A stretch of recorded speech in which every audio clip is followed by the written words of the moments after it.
Hello and welcome to my channel Ankita's kitchen. आज मैं आपके लिए लेके आई हूँ मैंगो आइसक्रीम की रेसिपी। इसे मैंने बिना क्रीम के बनाया है और आप ये देख सकते हैं ये बहुत ही क्रीमी है। इसे मैं कट करके दिखाती हूँ आपको।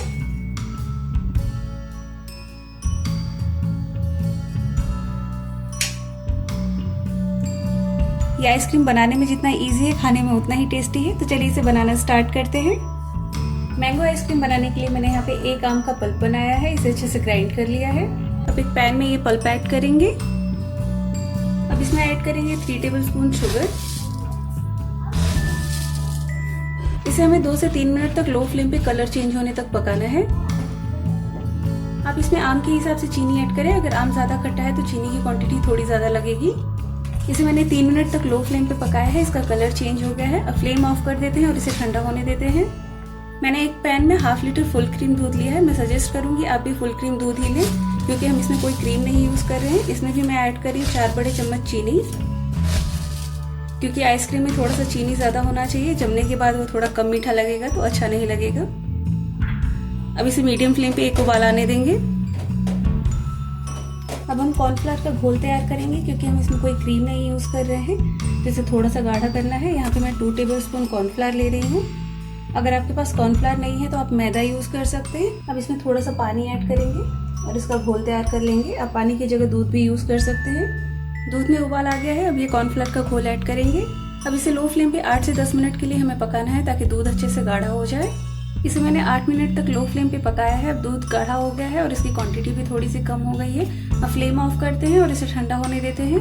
दूध का मिक्सचर ठंडा हो गया है। इसमें ये आम का पल्प ऐड करते हैं। अच्छे से मिक्स कर लेते हैं। अब इसे 1 मिनट तक चर्न कर लेंगे। इसे मैंने अच्छे से चर्न कर लिया है। आप इसे इस तरह के किसी भी एयर टाइट कंटेनर में इसे जमा सकते हैं। आज मैं आइसक्रीम जमाने के लिए मार्केट में जो आइसक्रीम मिलता है वो वाला बॉक्स यूज कर रही हूँ। इसमें भी बहुत आसानी से जम जाता है। आइसक्रीम का ये मिक्सचर इसमें ऐड करेंगे। इसे हल्का सा टैप कर दें ताकि ये अच्छे से बैलेंस हो जाए। पहले हम इसे 3 घंटे के लिए रेफ्रिजरेट करेंगे। 3 घंटे के बाद मैंने इसे फ्रीजर से निकाला है और ये देखिए थोड़ा सा जम गया है। इसे हमें फिर से एक बार चर्न करना होगा। हम इसमें कोई क्रीम का यूज नहीं कर रहे, इसलिए हमें 2 बार चर्न करना होगा, जिससे ये बहुत ही क्रीमी आइसक्रीम बनेगा। इसे मैंने चर्न कर लिया है। अब ये देख सकते हैं ये पहले से ज्यादा क्रीमी दिख रहा है और इसका कलर भी चेंज हो गया है। अब इसे इस बॉक्स में ऐड करते हैं। अच्छे से एक बार टैप कर दे ताकि ये अच्छे से सेट हो जाए। ऊपर की लेयर को भी अच्छे से बराबर कर दे। इसके ऊपर कोई प्लास्टिक या एल्यूमिनियम फॉइल लगा दे, जिससे इसके ऊपर बर्फ का क्रिस्टल नहीं जमेगा। बंद कर दे। अब इसे 8 घंटे के लिए फ्रीजर में रखेंगे, ताकि हमारा आइसक्रीम अच्छे से जम जाए।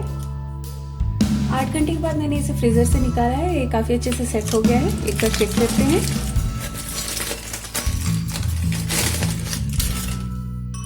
ये देखिए।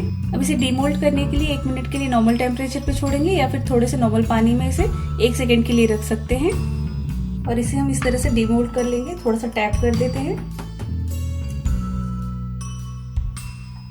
तो ये हमारा super creamy mango ice cream ready है। अब इसे थोड़ा सा पिस्ता से गार्निश कर देते हैं। तो मैं कट करके दिखाती हूँ। ये देखिए बहुत ही क्रीमी आइसक्रीम बनी है बिना किसी क्रीम के। आप इसे घर पे बहुत ही आसानी से बना सकते हैं। तो ये रेसिपी जरूर ट्राई करिए और अपना फीडबैक देना ना भूलिए कि आपको मेरी ये रेसिपी कैसी लगी। Stay fit, stay healthy. Thanks for watching my videos.